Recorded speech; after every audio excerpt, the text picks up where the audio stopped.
अस्सलाम स्टूडेंट्स, उम्मीद करता हूँ आप सारे स्टूडेंट्स खैरियत से होंगे। तो अच्छा स्टूडेंट्स, हम आज देखने वाले हैं कि एक ऑर्गेनिज्म बनता है। वो कल हमने भी देखा था कि किस तरह से बनता है। अब देखते हैं कि उनके अंदर जो काम होते हैं वो किस तरह से होते हैं। कि हर कोई अलग अलग काम नहीं करता, पर क्या करते हैं, सारे मिलकर काम करते हैं, तो देन एक ऑर्गेनिज्म एक अपना वर्क, इनके एक एक्शन परफॉर्म कर सकता है। अगर देखें कि ये जो टिश्यूज रहते हैं, या बेटा इससे पहले देख लेते हैं ऑर्गेनेलीज होते हैं। हर ऑर्गेनेली डिफरेंट काम परफॉर्म करती है, लेकिन तमाम ऑर्गेनेलीज जितनी भी होती हैं वो काम परफॉर्म नहीं कर सकती जो एक सेल काम कर सकता है। इसी तरह सेल्स मिलकर टिश्यू बनाते हैं, जो टिश्यू काम कर सकता है वो सेल्स नहीं कर सकते। इस तरह टिश्यू मिलकर आर्गन बनाते हैं, जो एक आर्गन जो काम कर सकता है, इसी तरह वो टिश्यू मिलकर ये काम नहीं कर सकते। तो अल्लाह ताला ने एक कोऑर्डिनेटेड रखी हुई है, कोऑर्डिनेशन रखी हुई है इसी यानी कि ऑर्गेनिजम्स में। तो आज जो हमारे पास टॉपिक है डिस्कस करने वाला इसी के रिलेटेड, वो क्या है, इमरजेंट प्रॉपर्टीज है। अच्छा बेटा सोचें कि अगर हमारे पास कोई एक मशीन हो, फॉर एग्जांपल आप मोबाइल ही ले लें, तो इसका हमारे पास पार्ट्स पड़े हुए हों, कैमरा अलग हो, फ्लैश लाइट अलग हो, इसी तरह बेटा उसके अंदर बैटरी वगैरह, प्रोसेसर वगैरह सब चीजें अलग अलग पड़ी हुई हों। मोबाइल की चीजें तो हैं, लेकिन वो मोबाइल नहीं बना। अब वो यानी कि मोबाइल ही नहीं बना, तो वह वर्क कैसे परफॉर्म करेगा? नहीं करेगा। इसी तरह ये सब सारी चीजें, camera, flash light, mobile, battery, processor, इस एवरीथिंग, जब इसकी तमाम एसेसरीज मिलती हैं, तो देन एक मोबाइल डेवलप होता है, देन वो एक चलने के काबिल होता है। सेम इसी तरह एग्जांपल्स है कि ये सारी चीजें इंसान के अंदर इंटरैक्ट करती हैं, कोऑर्डिनेट करती हैं, देन जाकर एक ऑर्गेनिज्म डेवलप होता है। इंसान को ये नहीं समझना चाहिए कि मैं ही सब कुछ हूं, मैं अकेला कुछ कर सकता हूं, तो ऐसा बेटा नहीं होता। उसको किसी न किसी मोड़ पर जरूरत पड़ती है। तो इसलिए अब ये तो अल्लाह ताला और कुरान हदीस ने हमें पहले ही बता दिया था। तो इससे पहले अब इसके बाद यानी कि कुरान हदीस के बाद भी अब साइंस ने भी ये क्या कर दिया है, इंसान में शऊर डेवलप कर दिया। अगर इंसान समझना चाहे बायोलॉजी को, तो एक मुनज़्ज़म तरीके में वो समझ सकता है और अपनी जिंदगी को क्या कर सकता है, सुधार सकता है। तो आइए टाइम को वेस्ट के बगैर चलते हैं अपने टॉपिक की जानिब। टॉपिक हमारे पास क्या है, इमरजेंट प्रॉपर्टीज है। क्या है? Emergent properties. What are the emergent properties? जितने भी इंसान की बॉडी के अंदर क्या होते हैं, कंपोनेंट्स होते हैं। क्या होते हैं? कंपोनेंट्स होते हैं। Atoms, molecules, cells, tissues, organ system. इस तरह बेटा ये जो सारे कंपोनेंट्स हमने कल पढ़े थे, 8 कंपोनेंट्स पढ़े थे। कंपोनेंट्स वो कैसे होते हैं बेटा? डू नॉट वर्क, काम नहीं करते। कैसा काम नहीं करते? वो काम नहीं करते। सुलेली को बेटा आप लिख सकते हैं लोनली। इसको और भी लिख सकते हैं हम इंडिविजुअली। वो बेटा अलहदा अलहदा काम नहीं करते। ठीक है बेटा, वो अलहदा अलहदा काम नहीं करते, लेकिन क्या करते हैं, दे जब ये क्या करते हैं, inter act with each other, जब एक दूसरे के साथ मिल जाते हैं, इंटरएक्ट कर जाते हैं, देन ये क्या करते हैं, मेरे बच्चों? देन ये करते हैं, ये करते हैं क्या, क्रिएट, एक पैदा करते हैं बेटा क्या, न्यू फंक्शन, जिसको हम क्या कहते हैं, जिसको हम कह सकते हैं इमरजेंट प्रॉपर्टी। क्या कह सकते हैं बेटा हम उनको?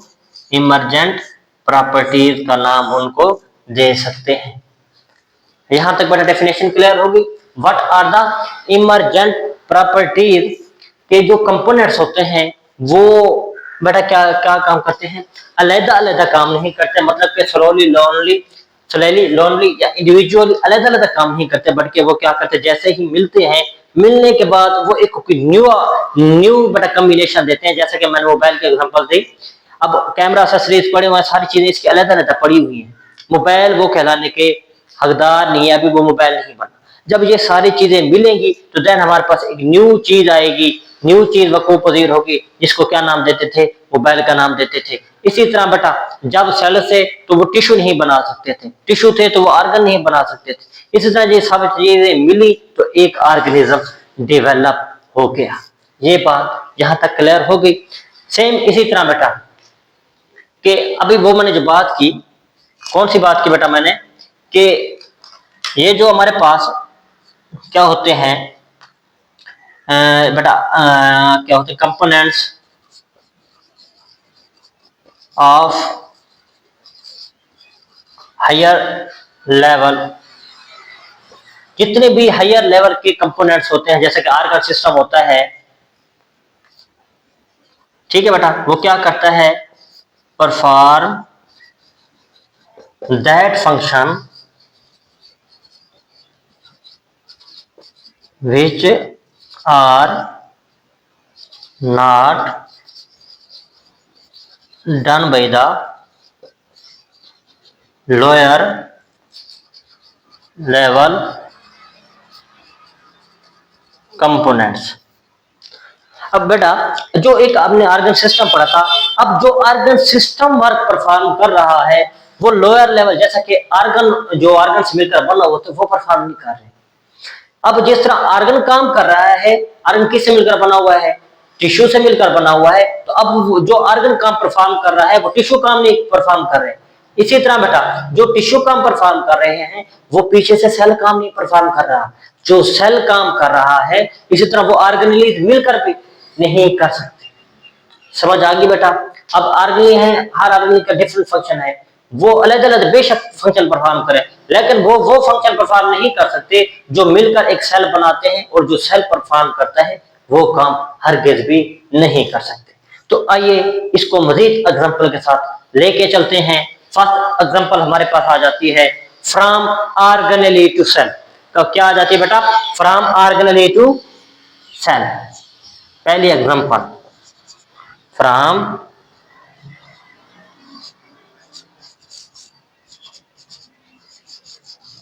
Organelle to cell. ठीक है बेटा, पहला हमारे पास जो एग्जांपल आ जाती है वो क्या है, फ्रॉम ऑर्गेनेल टू सेल होता है हमारे पास। अब जो ऑर्गेनेल होती हैं, मैंने अभी बात की individual organelles do not function, उस वक्त तक बेटा वो फंक्शन परफॉर्म नहीं कर सकती that are perform by the cell. ठीक है बेटा, अब हर ऑर्गेनेल वो फंक्शन परफॉर्म नहीं कर सकती, do not function that are perform by the cell. अब वो फंक्शन परफॉर्म नहीं कर सकती जो क्या करते हैं, एक सेल के जरिए क्या किए जा सकते हैं, परफॉर्म किए जा सकते हैं। ठीक है बेटा, और ये कैसे, ये ऑर्गेनेल जब मिलते हैं, ठीक है बेटा, ये जो ऑर्गेनेल मिलते हैं, combination of organelles form the complex structure। ठीक है बेटा, ये तमाम ऑर्गेनेल्स जितने भी हैं, माइटोकॉन्ड्रिया हो गया, गोल्गी एपैरेटस हो गया, लाइसोसोम्स हो गया, न्यूक्लियस हो गया, अब ये सारे के सारे क्या करते हैं बेटा, हमारे पास मिलते हैं तो देन एक कम्प्लेक्स स्ट्रक्चर बनता है, जिसको हम क्या नाम देते थे, सेल का नाम देते थे। अब हर ऑर्गेनेल डिफरेंट काम परफॉर्म करके एक कम्प्लेक्स स्ट्रक्चर बनाता है। अब ये तमाम ऑर्गेनेल का फंक्शन कौन परफॉर्म कर रहा होगा, यही सेल परफॉर्म कर रहा होगा।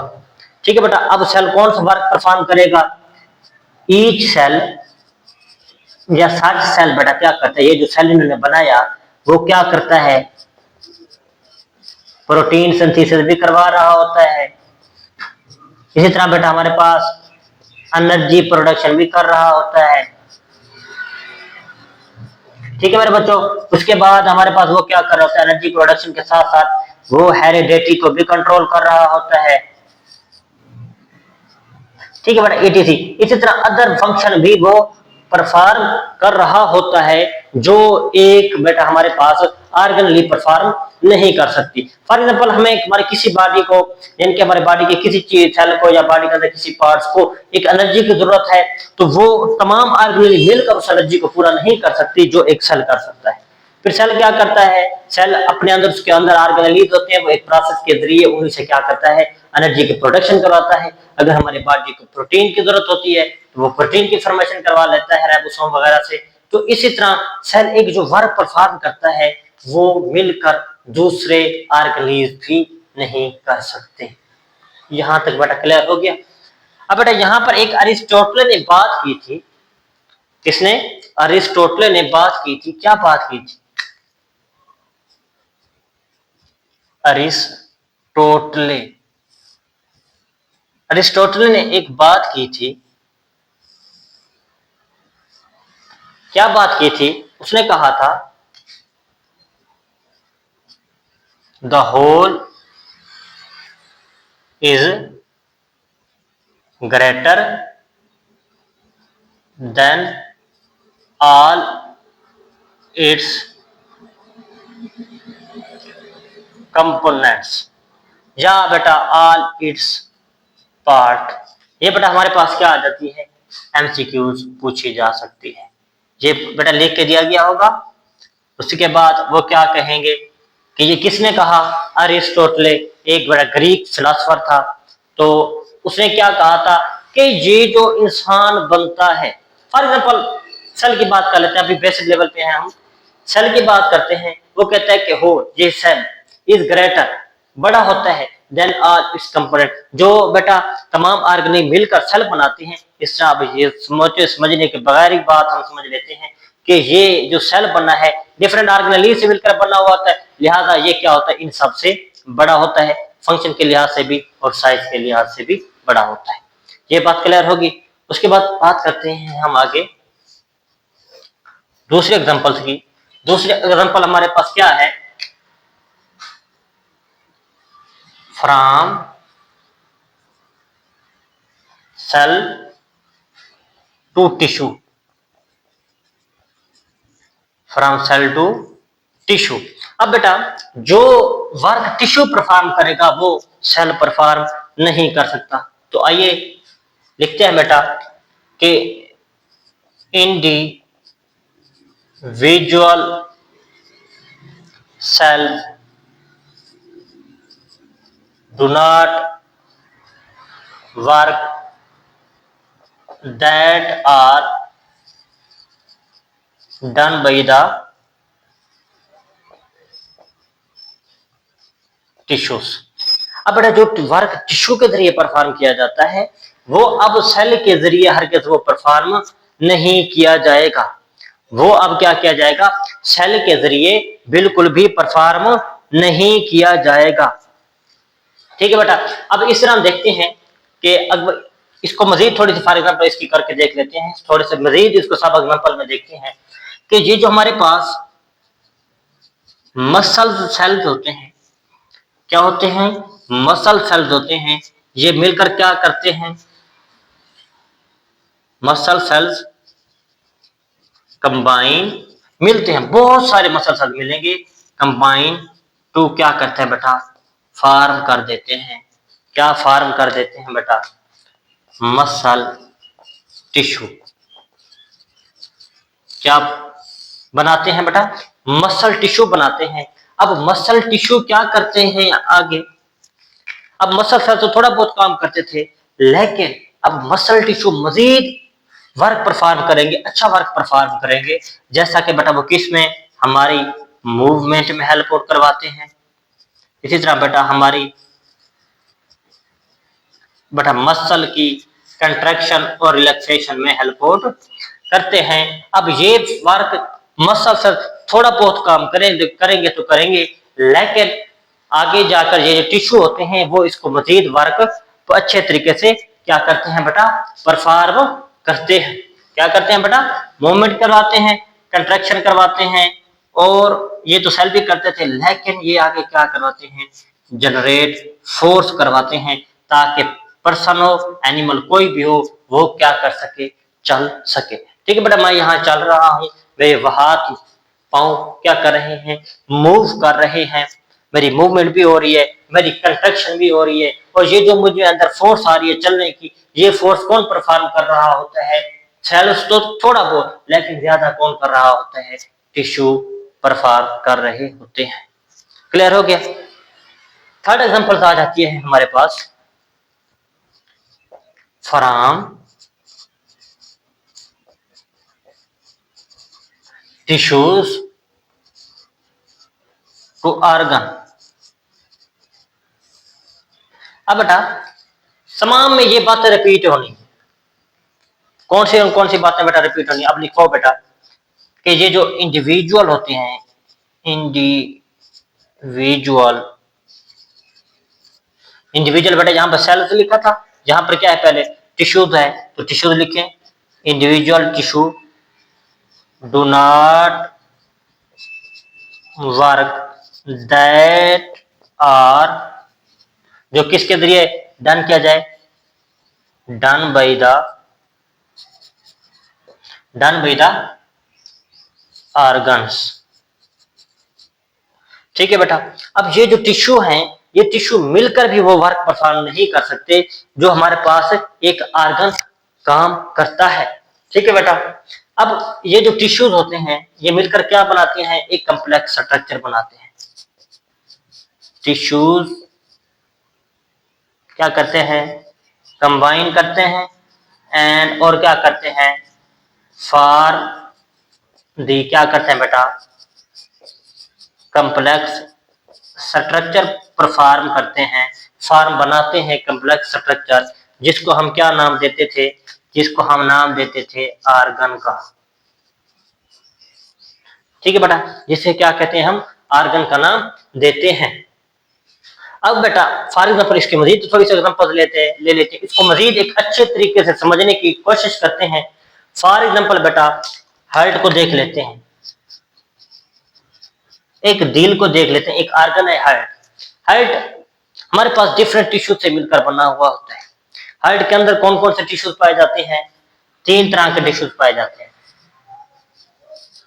कौन कौन से टिश्यू बेटा, इसमें फर्स्ट आ जाता है मसल टिश्यू। दिल के ऊपर मसल होते हैं, वो किस चीज से, मसल टिश्यू से मिलकर बना हुआ है। और इसमें कनेक्टिव टिश्यूज भी पाए जाते हैं, और इसके मजीद कौन से, एपिथेलियल टिश्यूज भी पाए जाते हैं। अब दिल का काम क्या होता है, ब्लड को सप्लाई करवाना, किसको, ब्लड को सप्लाई करवाना, खून को एक जगह से दूसरी जगह ट्रांसफर करवाना, या बेटा पंपिंग करवाना। अब अगर हम मसल टिश्यू सिर्फ ले लें तो वो ये काम परफॉर्म नहीं कर सकता।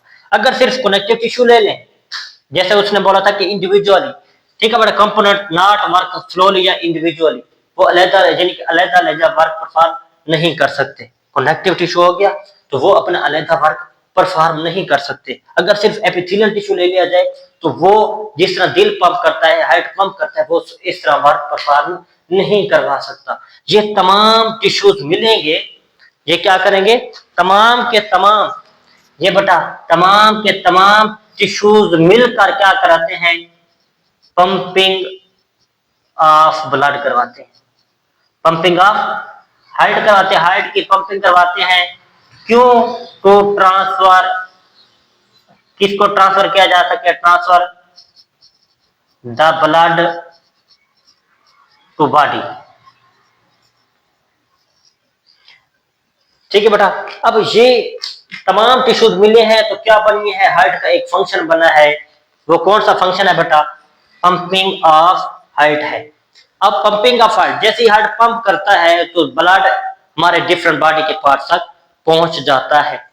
अब ये जो हर हेड फंक्शन परफॉर्म कर रहा है, इनमें से कोई भी ये फंक्शन परफॉर्म नहीं कर सकता। अब ये तमाम गिले हैं तो क्या करते हैं, एक फंक्शन बना है। जिस तरह बेटा एक मिसाल नहीं है कि एक एक होता है 200 होते हैं, एक इंसान कुछ नहीं है, दो बहुत कुछ कर सकते हैं। इसी तरह बेटा कि एक मसल टिश्यू ये किसी काम का नहीं है, कनेक्टिव टिश्यू ये अलग किसी काम का नहीं है, एपिथेलियल टिश्यू ये भी किसी काम का नहीं है। इन सारों की थोड़ी थोड़ी एफर्ट मिली है, दोनों सारों ने थोड़ा थोड़ा अपना वर्क परफॉर्म किया है। मसल ने अपना, कनेक्टिव ने अपना, और एपिथेलियल ने अपना अपना ये काम थोड़ा थोड़ा लगा लगा कर काम किया है, तो एक बहुत बड़ा काम बन गया है। जैसा कि पंपिंग ऑफ हार्ट जो क्या करता है, transfer of the blood to the body parts. ठीक है बेटा, बॉडी के पार्ट्स तक ये ब्लड पहुंच जाता है। ठीक है बेटा, ये हमारे पास क्या थी, थर्ड एग्जांपल थी। क्या थी, थर्ड एग्जांपल थी। अब हमारे पास आ जाती है फोर्थ एग्जांपल, वो क्या है, from organ to organ system. From organ to organ system. बात बेटा वही लिखनी है कि individual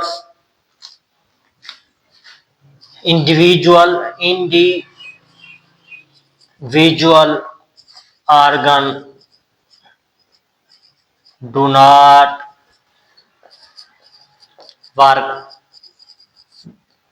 not work that are done या बेटा perform by the organ system। अब बेटा जितने भी ऑर्गन हैं वो काम परफॉर्म नहीं कर सकते जो ऑर्गन सिस्टम परफॉर्म करता है, ये हम देख चुके हैं। अब ये जो तमाम के तमाम ऑर्गन हैं, ये तमाम ऑर्गन्स हैं बेटा, ऑर्गन्स कंबाइन होते हैं। बात बेटा तमाम में बेटा ये पॉइंट सारों में आपने दोनों पॉइंट्स सेम लिखते जाना है और आपके एक लॉन्ग क्वेश्चन भी कंप्लीट हो जाएगा। और ये मोस्ट इंपॉर्टेंट लॉन्ग क्वेश्चन भी हो सकता है, न्यू सिलेबस है, मे बी ये आपका लॉन्ग क्वेश्चन में भी लग जाए। ऑर्गन कंबाइन एंड और क्या करते हैं, फॉर्म दी कॉम्प्लेक्स स्ट्रक्चर, जिसका नाम क्या है, तमाम ऑर्गन मिलेंगे तो एक कॉम्प्लेक्स स्ट्रक्चर बनेगा जिसका नाम क्या होता है, ऑर्गन सिस्टम होता है। जिसका नाम क्या होता है, ऑर्गन सिस्टम होता है। फॉर एग्जांपल के तौर पर देख लेते हैं बेटा, फॉर एग्जांपल बेटा हमारे पास एक एग्जांपल में अगर देखें तो आ जाती है क्या, फॉर एग्जांपल हमारे पास आ जाती है बेटा कि डाइजेस्टिव सिस्टम का एग्जांपल ले लेते हैं। किसकी, डाइजेस्टिव सिस्टम की क्या लेते हैं, एग्जांपल ले लेते हैं हम। अब डाइजेस्टिव सिस्टम, इसमें डिफरेंट ऑर्गन्स इन्वॉल्व हैं। पहले तो वो लिखते कि इसमें ऑर्गन कौन कौन से इन्वॉल्व हैं। इसमें ऑर्गन से इन्वॉल्व है हमारा माउथ हो गया एक, दूसरे नंबर पर हमारा क्या आ गया, माउथ के बाद आ जाती है एसोफेगस, फेगस आ गया। तीसरे नंबर पे हमारा पास क्या आ गया, स्टमक आ गया। इस तरह क्या आ गया, स्मॉल इंटेस्टाइन आ गया। इस तरह बेटा पांचवा लार्ज इंटेस्टाइन। इस तरह बेटा छठे नंबर पे हमारे पास क्या आ जाता है, लीवर आ जाता है। इस तरह बेटा कहीं पे इन्वॉल्व हो जाता है बेटा गॉल ब्लैडर, गॉल ब्लैडर। ठीक है बेटा, इस तरह बेटा 8 नंबर पे बेटा हम लिख सकते हैं पैंक्रियाज वगैरह। ठीक है बेटा, ये तमाम अब किस में इन्वॉल्व हैं, डाइजेस्टिव सिस्टम में इन्वॉल्व है। क्या देख रहे हैं, टॉपिक क्या है, इमर्जेंट प्रॉपर्टीज है। अब बेटा डाइजेस्टिव सिस्टम का काम क्या था कि ये डाइजेशन करवाते हैं। क्या करवाते हैं, डाइजेशन करवाते हैं। अब बेटा क्या हम मुंह हो सिर्फ हमारे पास, ये आगे वाला कोई ऑर्गन मौजूद ना हो, क्या हमारी डाइजेशन हो जाएगी, हरगिज नहीं होगी। अगर एसोफेगस ना हो, माउथ वगैरह सारी चीजें हो, क्या डाइजेशन हो जाएगी? नहीं। क्या अगर स्टमक निकालना बाकी सारों के जरिए डाइजेशन हो जाएगी? नहीं। बल्कि ये इनमें से कोई एक पार्ट भी अगर मिस हो गया तो हमारी डाइजेशन नहीं होगी, कभी भी नहीं होगी। अब ये तमाम अपना थोड़ा थोड़ा हिस्सा देते हैं, भी ले जा ले जा। ये आर्गन कहता है डाइजेस्टिव सिस्टम को, हाँ ये मैं थोड़ा सा देता हूँ, ये भी देता हूँ, ये भी देता हूँ, ये भी, तमाम ने अपना थोड़ा थोड़ा हिस्सा डाला। हिस्सा डालने के बाद एक न्यू फंक्शन परफॉर्म हो गया, जिसका नाम क्या है? डाइजेशन है। अगर वन पार्ट भी यहां से मिस हो गया तो वो फंक्शन परफॉर्म नहीं होगा जो एक डाइजेस्टिव सिस्टम करता है। डेफिनेशन भी यही थी इमरजेंट प्रॉपर्टीज की कि वो क्या करें? Create a new function. और क्या करें बेटा? एक न्यू फंक्शन क्रिएट करें। इसी तरह बेटा आर्गन जितने भी मिलते हैं तो एक नया सिस्टम मुतारिफ होता है, तो इसी को क्या कहते हैं हम? इमरजेंट प्रॉपर्टीज कहते हैं। एक और एग्जांपल देख लेते हैं, रेस्पिरेटरी सिस्टम की अगर एग्जांपल देख लें। किसकी? रेस्पिरेटरी सिस्टम में हमारा नोज आ जाता है, हमारा माउथ आ जाता है, ट्रैकिया आ जाती है, ब्रोंकियोल्स आ जाते हैं, लंग्स आ जाते हैं। अगर इनमें से एक पार्ट भी हम मिस कर दें, लंग्स निकाल लें, तो कभी हमारी गैसेस एक्सचेंज नहीं होगी। माउथ और नोज ना हो तो हम सांस नहीं ले सकेंगे, तो गैसेस एक्सचेंज भी कभी नहीं होगी। ट्रैकिया निकाल दें तब भी गैसेस एक्सचेंज हरगिज नहीं होगी। अभी हमने कौन से बड़ा एग्जांपल की बात की है? अभी हमने बड़ा एग्जांपल की बात की है हमारे पास रेस्पिरेटरी सिस्टम। किसकी? रेस्पिरेटरी सिस्टम की बात की है। ठीक है, उसमें क्या क्या आ जाता है? माउथ, नोज आ जाती है, ट्रैकिया, लंग्स, क्या आ जाती है बेटा? ब्रोंक्यूल्स। ठीक है बेटा, ये तमाम आते हैं। अब रेस्पिरेटरी सिस्टम का फंक्शन क्या था? Gaseous exchange. अब ये तमाम भी आर्गन है, माउथ नोज निकाल दो तब भी हमारे पास क्या होगी? यानी कि गैस एक्सचेंज नहीं होगी। ट्रैकिया निकाल दो तब भी गैस एक्सचेंज नहीं होगी। लंग निकाल दो तब भी गैस एक्सचेंज नहीं होगी। तो ये क्या करते हैं? तमाम थोड़े के थोड़े मिलते जाते हैं, अपना पार्ट देते जाते हैं, थोड़ा सा थोड़ा अपना हिस्सा देते जाते हैं, तो देन जाकर हमारे पास गैस एक्सचेंज होता है और एक सिस्टम डेवलप होता है जिसका नाम क्या है? रेस्पिरेटरी सिस्टम होता है। ये बात हमारे पास 4 पॉइंट क्लियर हो गया। और अब हमारे पास लास्ट पॉइंट बचा है बेटा, वो है बेटा from organ system to organisms. From, बेटा पांचवा पॉइंट है from organ system to organisms. From organ system to organism. जितने भी ऑर्गन, रेस्पिरेटरी सिस्टम है, डाइजेस्टिव सिस्टम, जितने भी किस्म के ऑर्गन सिस्टम हैं मिल जाएं तो वो फंक्शन परफॉर्म नहीं करते जो एक ऑर्गेनिज्म, एक जिंदा ऑर्गेनिज्म वर्क परफॉर्म करता है। क्या बेटा? Individual organ system do not work that are performed by the organisms।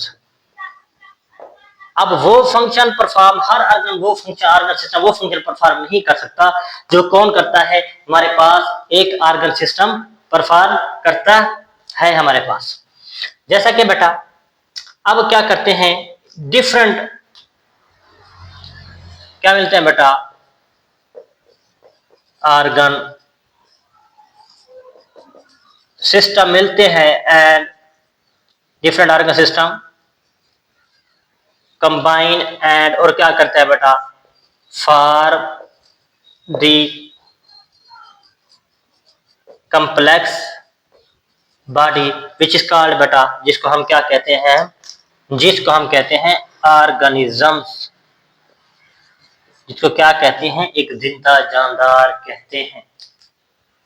अब बेटा फॉर एग्जाम्पल इसको मजीद थोड़ा सा क्लैरिफाई करने की कोशिश करता हूं मैं, ताकि आपको बात अच्छी तरीके से समझ आ जाए। ऑर्गेनिज्म क्या करता है? ऑर्गेनिज्म के अंदर कॉन्शियसनेस होती है, एहसास होता है, उसके अंदर थिंकिंग एबिलिटी पैदा होती है। तीसरे नंबर पर वो अडॉप्ट इनटू द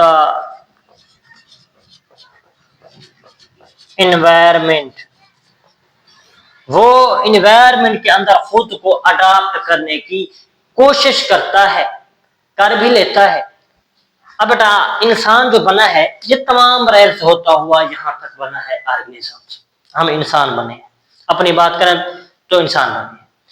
तो क्या होते हैं, रेस्पिरेटरी सिस्टम क्या हमारे पास थिंकिंग पैदा कर देगा? कभी नहीं करेगा। क्या डाइजेस्टिव सिस्टम हमारे अंदर कॉन्शियसनेस अडॉप्टेड एनवायरनमेंट कर देगा? अकेला अकेला कुछ नहीं कर सकता। जितने भी नर्वस सिस्टम, ऑर्गन से यानी कि digestive system, respiratory system, muscle system, जितने भी ऑर्गन सिस्टम हैं सारे मिलेंगे, सारे अपना अपना थोड़ा थोड़ा पार्ट देंगे, हर कोई अपनी जिम्मेदारी निभाएगा। तो देन जाकर हमारे पास कॉन्शियसनेस भी पैदा होगी, थिंकिंग भी पैदा होगी, और हम इन्वायरमेंट में खुद को ढालने के काबिल भी हो जाएंगे। तो तब जाकर ये हमारे पास इमरजेंट की प्रॉपर्टीज पूरी उतरती है कि ये तमाम अपना थोड़ा थोड़ा पार्ट्स देते जाएंगे, और क्या करेंगे, हमारे पास एक न्यू फंक्शन हमारे पास क्या हो जाएगा, क्रिएट हो जाएगा। क्या हो जाएगा? हमारे पास क्रिएट हो जाएगा। अब जितने भी थे आपने सारों मैंने पढ़ा दिए, फ्रॉम बेटा ऑर्गेनली तो ऑर्गेनिजम्स पढ़ा दिए। ये तमाम क्या करते हैं, अलग अलग फर्क नहीं करते, बल्कि क्या करते हैं, कोऑर्डिनेशन करते हैं, कोऑर्डिनेटेड करते हैं, एक कम्प्लेक्स स्ट्रक्चर बनता है। जो कम्प्लेक्स स्ट्रक्चर बनता है फिर वो जाकर आगे न्यू फंक्शन परफॉर्म करेगा। नेक्स्ट स्टेप में वो फिर कोऑर्डिनेटेड होंगे, तो देन जाकर एक न्यू कॉम्बिनेशन बनेगा, न्यू कम्प्लेक्स स्ट्रक्चर बनेगा, और नया एक फंक्शन वजूद में आएगा। यहां तक बेटा आपने देखा, अगर यहां से इंसान सबक सीखना चाहे तो ये सीख सकता है कि इंसान किसी भी इंसान की क्या करना, थोड़ी सी कोशिश को भी इग्नोर नहीं कर सकता। अगर वो इग्नोर करेगा तो देन क्या जाएगा, खसारे में जाएगा।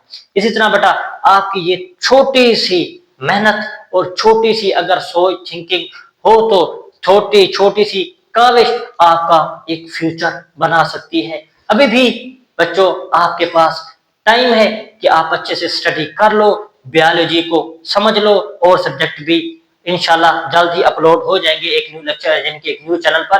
तो आप सब बेटा हमारे साथ बने रहिए, और एक बार फिर से रिवीजन कर लेते हैं ताकि जो बच्चों के अंदर कंफ्यूजन रही है उसको अगेन एक बार क्या किया जा सके, क्लैरिफाई किया जा सके। इमर्जेंट प्रॉपर्टीज हमने पढ़ा कि जितने भी हमारे पास कंपोनेंट्स हमने पढ़े, एटम, मॉलिक्यूल्स जितने भी पढ़े, वो अलग अलग वर्क परफॉर्म नहीं करते, वो कोऑर्डिनेट होंगे, इंटरएक्ट करेंगे एक दूसरे के साथ, और एक नया फंक्शन परफॉर्म करेंगे। इसी का नाम क्या है, इमर्जेंट प्रॉपर्टीज है।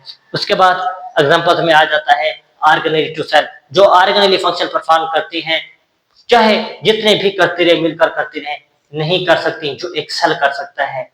सेल जैसा कि बेटा हमारे पास क्या आ जाता है, एग्जांपल आ जाता है कि हर ऑर्गेनिज्म जैसा कि राइबोसोम प्रोटीन संश्लेषण करवाता है, लेकिन उसे पता नहीं होता कि हमारी बॉडी को किस टाइप प्रोटीन की जरूरत होती है। इसी तरह सेल क्या करता है, बताता है कि चलो अब मुझे प्रोटीन तैयार करके दो, तो राइबोसोम प्रोटीन पर लग जाता है। माइटोकॉन्ड्रिया को सेल कहता है एनर्जी बना के दो, वो एनर्जी की तैयारी पर लग जाता है। इसी तरह जो एक सेल परफॉर्म करता है वो ऑर्गेनली परफॉर्म नहीं कर सकते। इसी तरह बेटा दूसरा लेवल है सेल टू टिश्यू। अब जो वर्क टिश्यू परफॉर्म करते हैं वो इंडिविजुअल सेल कभी भी नहीं कर सकता, बल्कि क्या करना पड़ेगा, तमाम सेल को मिलना होगा, कंबाइन होना होगा, तो तब जाकर वो फंक्शन परफॉर्म करेंगे जो टिश्यू कर सकते हैं। जैसा कि बेटा हमारे पास मसल सेल्स आ गए, मसल सेल्स वो अलग अलग जितने भी मसल सेल अगर अलग अलग हैं वो फंक्शन परफॉर्म नहीं करेंगे जो क्या कर सकता है, टिश्यू कर सकते हैं। जैसा कि बेटा मसल टिश्यू क्या कर सकते हैं, हमारी मूवमेंट में हेल्प करते हैं, कंट्रैक्शन में हेल्प करते हैं, इवन के फोर्स भी जनरेट करवाते हैं ताकि हम कोई चीज कैरी कर सके, चल सके, फिर सके।